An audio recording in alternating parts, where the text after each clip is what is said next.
Hey guys, it's me Rachel, Team Lover, and in this video, let's talk Bean Tubes. Today is officially Bean Tube Awareness Week 2025, and let's talk Bean Tubes. So, my name is Rachel. I've had a Bean Tube since I was a baby, and for me, I've had a Bean Tube because I was born premature, and very premature at 1 pound, 4 ounces. I fit in my dad's hand when I was really little, and then my dad took his wedding ring off and put it on my arm as a little baby, and his wedding ring went all the way up past my underarm when I was a baby. If I can find that picture, I can insert it if I can find it. I'll have to find it, but I've had a Bean Tube all my life because I was preemie on the vent. And on a bit later, I was also trached. I had a tracheotomy, and I was a baby until I was 5 or 6. I was on the vent until I was 5. Then I got my trach out when I was 6, 5 or 6. I don't remember having my trach. So from birth to 5 to 6, I don't remember. So, but I have my Bean Tube. Here's my Bean Tube. I've had it all my life. There's a Bean Tube. I have a Mickey button, Mickey G Tube, aka Mickey G Tube. It's the Bean Tube. It's the most common Bean Tube that people have. For people that have Bean Tubes. So that's why I have one. So I've had one all my life.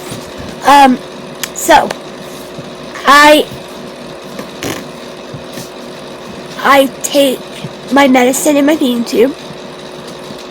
I do my tube feedings in my Bean Tube. I have cans of Pediasure in the fridge. I also drink coffee in my mouth. I drink my formula in my mouth. So there's that. So, yeah.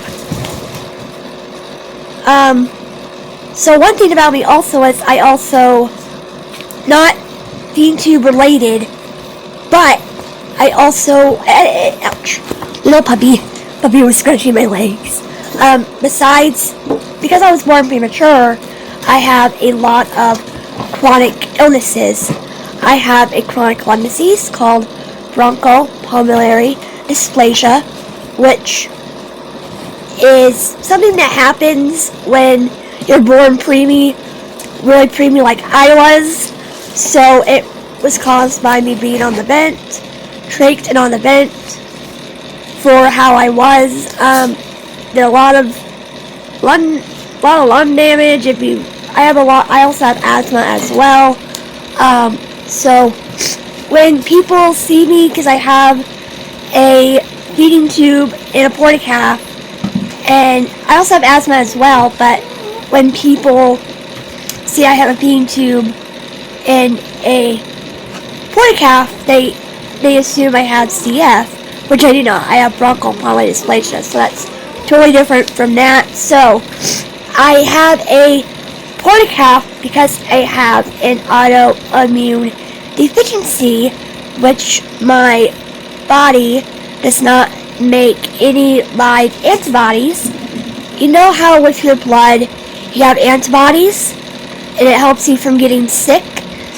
I don't have any live antibodies. All mine are DAD, dead on arrival. So, sorry, medical term. I'm so used to the medical world. Medical terms are what I'm used to. I watch the medical channel a lot. I've been around medical all my life. So, the autoimmune deficiency I have, I probably had it all my life. Probably, I'm sure, because when I was a baby, my mom and dad could say that when I was really little, baby on the vent, little baby, I was sick all the time, of course. But I would get infections, all these different things, and they would give me blood transfusions and all these different things. So, then eventually, I started getting GammaGuard, which is my IVIG, IV GammaGuard, Gamma Goblin, immune system medicine. So I've been doing that since as long as I can remember, since like 6, 7, 8 years old. I don't know, probably even younger than that. So I have a portacath. It is right here. So hard to see. Here it is. When I was younger, I had another portacath, but it went out. So as far as feeding tubes go, there's that. I also have chronic fatigue as well. And chronic fatigue, chronic pulmonary dysplasia, my chronic lung disease. I also have asthma on top of that. Let's see what else.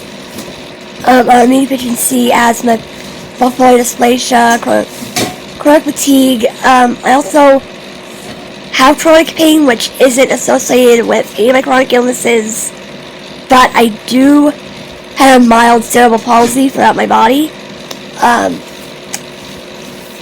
And I also have scoliosis. I have scoliosis. If there's a way I could turn around and show you my back, I would. But my back scoliosis is not pretty. So I'm on pain management. I've been on pain management since 2014. So I've had scoliosis since as long as I can remember. My doctors have always watched me with scoliosis, with having mild cerebral palsy all my life. I've had a back doctor, orthopedic doctor, watching me from the time I was a baby in the NICU, so there's that. So, now, enough about me. Oh, actually, here's some questions about feeding tubes I want to answer to you guys. Now, do you feel your formula, your Pediasure, your formula, or your medicine go into your feeding tube? Yes, I do. I feel it go in to my feeding tube. I do bolus tube feedings. When I was little, and over the years, I would do overnight feeds, but I don't do that anymore. What does that puppy have? Just a minute. I gotta take something away from the puppies. Alright, so I'm back. While I was taking stuff away from the puppies, I grabbed a can of my formula. I also grabbed my bolus tube. So like I said earlier, I do the bolus tube. I also have Pediasure. So, like, hey, why not do a tube feeding while on camera for feeding tube awareness? Why not? So, here's my formula, Pediasure. So, I do drink my formula by mouth, but I do tube feed it as well.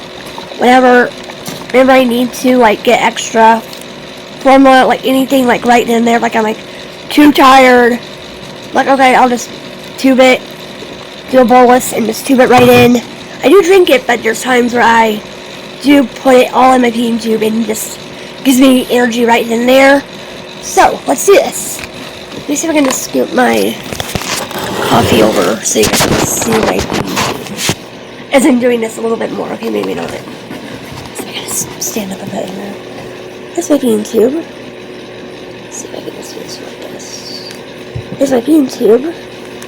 So you guys can see it a bit better.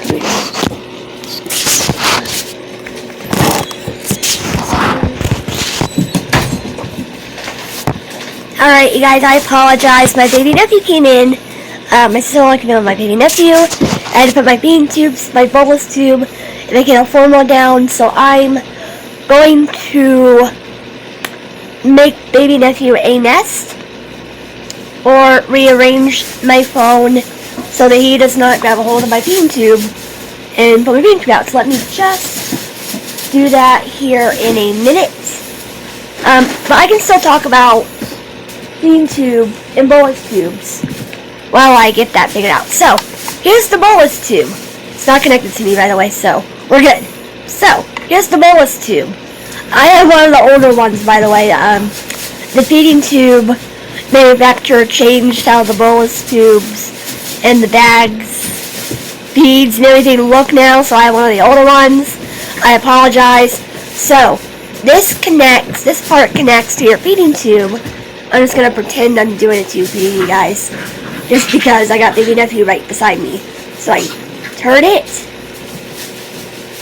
like this and it locks it in place. Oh, baby nephew's right here playing with the bolus tube. So I connect it. I go and connect it. The can formula isn't open though, so we're good. So let's just pretend I'm doing a tube feeding, you guys. So I open the can, of course. Let's pretend I'm doing that. It goes into my feeding tube. Do more, of course, we unclamp it, of course. We're doing a pretend at the moment because baby nephew is right beside me. So, do more formula. Like that.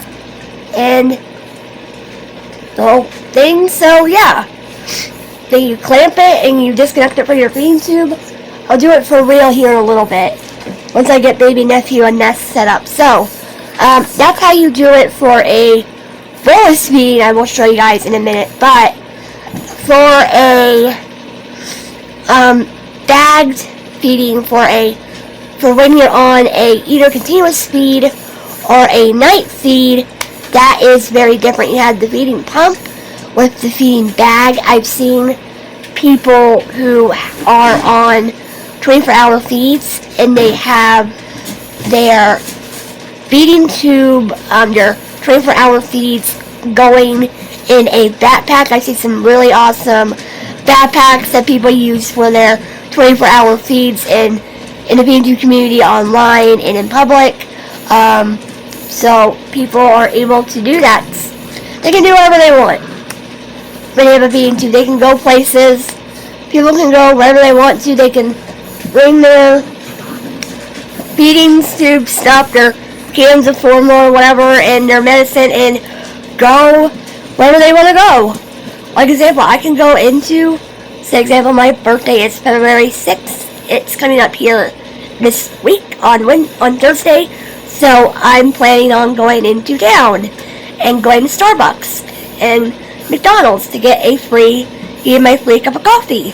And I'm bringing my bolus tube and my cans of formula with me in town on Thursday. And I'm also going to my IV therapy or my IVIG treatment of my Gamma Guard on Wednesday. So I'm taking my bolus tube and my can of formula and my medicine with me to IV therapy for my IV infusion. So afterwards, I might go somewhere else. I don't know. I might see how I feel with my grandma. So there's that. So there's a lot of people in the feeding tube community who have feeding tubes. My sister. I'm going to say her first name because she's up in heaven. My other sister, Kayla, she's up in heaven. She's been up in heaven now for a year. She was very special needs. She was very special needs, nonverbal, had a lot of stuff going on. Nonverbal, very, very special needs. Very special needs. She had the mind of a baby. She was in diapers. All these different things, but she's in heaven now. Her vocabulary was that of a baby. She said Aurora, Mama, Dada, Bubba for brother, Turtur for hunter, so that was pretty cool. Hunter as in Hunter Hayes, which was pretty cool. So I taught her that one. So for her, she had a lot of medical things going on, even more so than I did. Like more so, she had a seizure disorder. She was mentally special, very, very special needs. For her reason for being too big, she had trouble eating and swallowing and stuff. Like she could not have any food whatsoever, and it was due to, at first she could have food she could eat and drink for a long time, but due to over time when her scoliosis was pretty bad, she had really bad scoliosis, like super worse than mine is, but her scoliosis was like in the shape of an S. It was crushing her lungs, making her very, very sick and everything. So due to her scoliosis, she also had trouble with eating and drinking liquids, eating food and drinking liquids, eating solid food and drinking liquids. So she had to have a feeding tube. When she was a little bit older, I don't know how old she was. I think I was in the 5th grade, 4th grade, 5th grade, when she got her feeding tube. So she was younger. I think she was like But my sister Kayla, she got her feeding tube when she was a little bit older. She didn't have a feeding tube until she was a little bit older. I would say like kindergarten, 1st grade. So then she got hers. So she has a lot of medical things going on. More special needs. So she had a feeding tube for a very long time. She had seizure disorder. She had trouble eating and drinking formula or foods, solid food and liquids. But every now and then, my older brother, and I would sneak her food. Every now and then we'd do that, like, here, Keela, here's some chips, or because I'm a big coffee drinker, I would sneak her some of my coffee. And so we did that all the time together, and it's been a year since she's passed, and we were both very close sisters, 2 peas in a pod. But that is why my sister Kayla had a feeding tube. She was more special needs, like very special needs. She was very special needs, which is why she had a feeding tube. She was blind, nonverbal, in a wheelchair. She had a couple of words, cerebral palsy, couldn't walk. When she was really little, before her back got really bad, before her scoliosis got bad, she walked a little bit. She crawled and everything, but over time, she got her spine fusion and was able to, she didn't play anymore like how she used to. But anyway, so my sister is up in heaven. She's up in heaven now. It's been a year now since a couple days ago. It was her angelversary, so that's that. And every last couple of years, they went in 2016, so even now we've taken part in puppies. We've taken part in the teens and young adults with feeding tubes. Feeding tube awareness video every couple years, so every year since I found them in the community, which is actually pretty interesting how I found that. How me and my sister have been a part of the feeding tube awareness video. Since I found them, is actually what baby nephew? My baby nephew said rubra. You hear that, you guys? Baby nephew said rubra. So I'm just gonna call him baby nephew. Of course, you can hear him in the background. Yeah. So, could you guys be right back? I'll show you how I do my teeth feedings in a little bit. Alright guys, so I'm back. Baby nephew went home. He was getting fussy, so I'm going to now probably demonstrate tube feeding and how I do my medicine. So everybody does this differently. Everybody has a feeding tube for different reasons. So I do it. I get my medicine out. My medicine out here real fast. I don't put it in there right. Please tell me I did or did not. Okay. Pill crusher. Pill crusher. You open it like this. Put the medicine in the pill crusher. Like this. Oops. Oh, biscuits. Okay. Do that. You crush it. Crush, crush, crush. You put hot water. Usually everybody puts hot water in it. Or just water in it. But I have fun with my medicine taking. And I put hot coffee in it. But I forgot my other medicine. I'll be right back. Alright, I'm back. I forgot my Baclofen. 2 Benadryl. And I think this is iron. This should be iron. So, put Baclofen an iron into the bolus, into the spell crusher.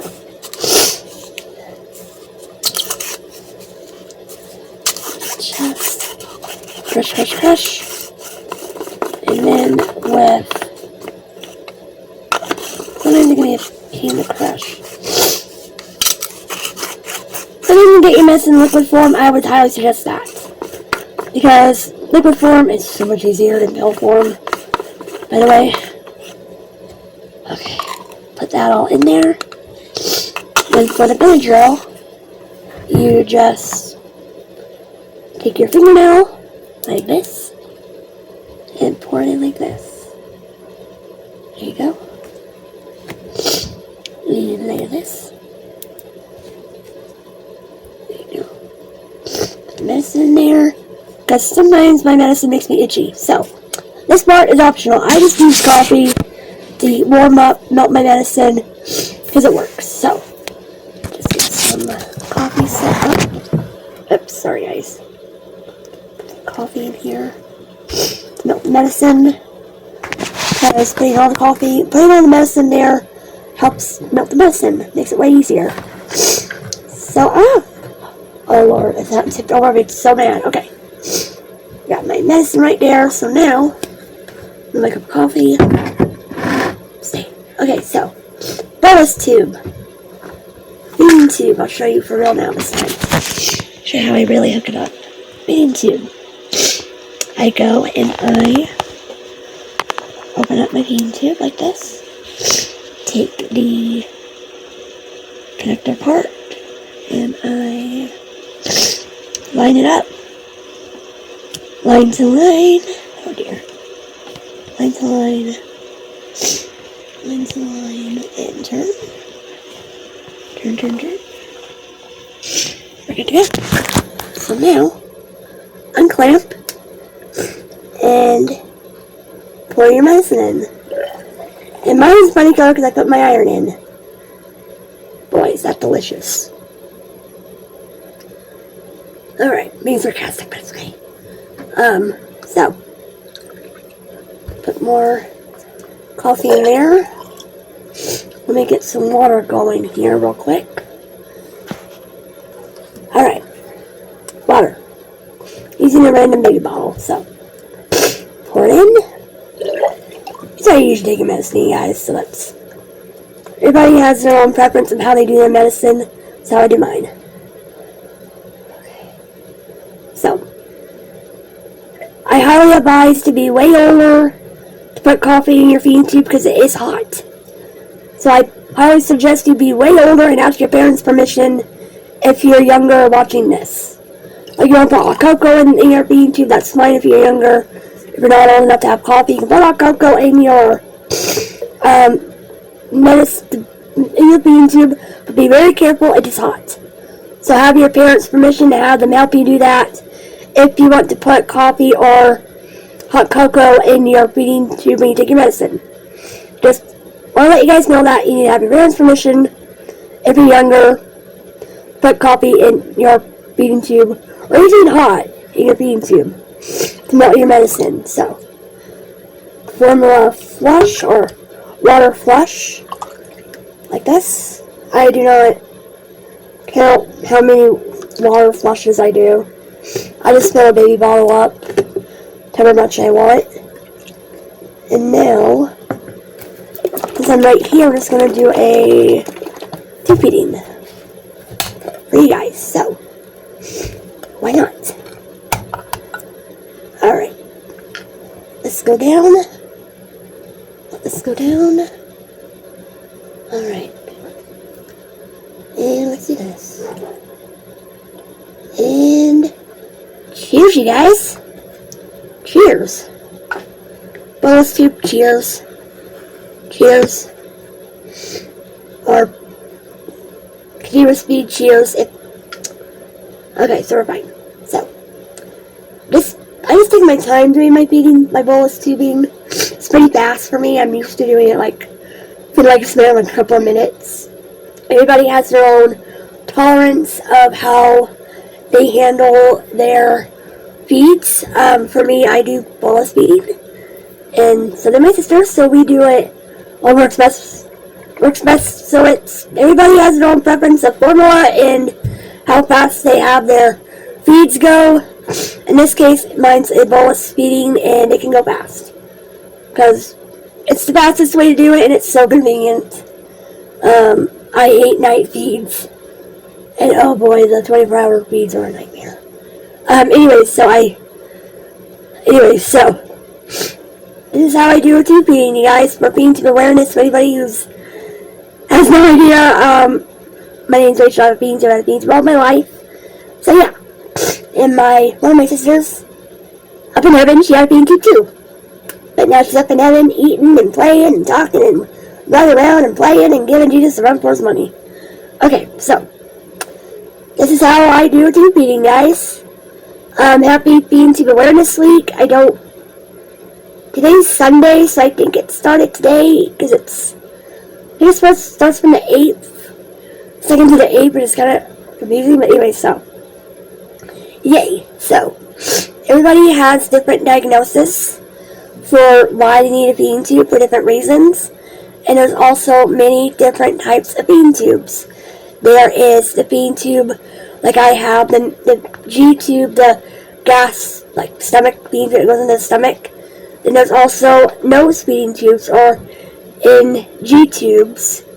NG means nasal feeding tubes. And then there's also NG, which means nasal jejunum, which goes into the jejunum. There's also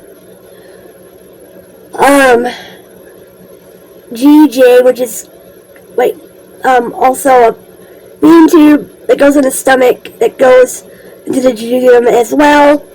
Just wanted to let you guys know that there's many types of feeding tubes. There's the Mickey button, there's the mushroom, there's the Mickey J tube, G tube, jejunum tube. There's so many. There's also the nose feeding tubes. But I've always had the stomach feeding tube in the stomach of a Mickey button. So there's that. So my feeding tube feeding run is almost done. I'll just clamp this off, disconnect, and I will clean this in the sink real quick off camera, and we'll be done. Hope this was educational to you guys. If you guys want more content about feeding tubes, feeding tube awareness this week, actually why don't we just make it all feeding tube awareness month? Because we have feeding tube awareness week in February, but why not make it a whole fun month? Because why not? So I just disconnect my feeding tube and we're good. Let me just clean this off camera and I will finish this video. Alright, I put my feeding tube stuff away, my mess stuff away, and I'm back in my usual spot.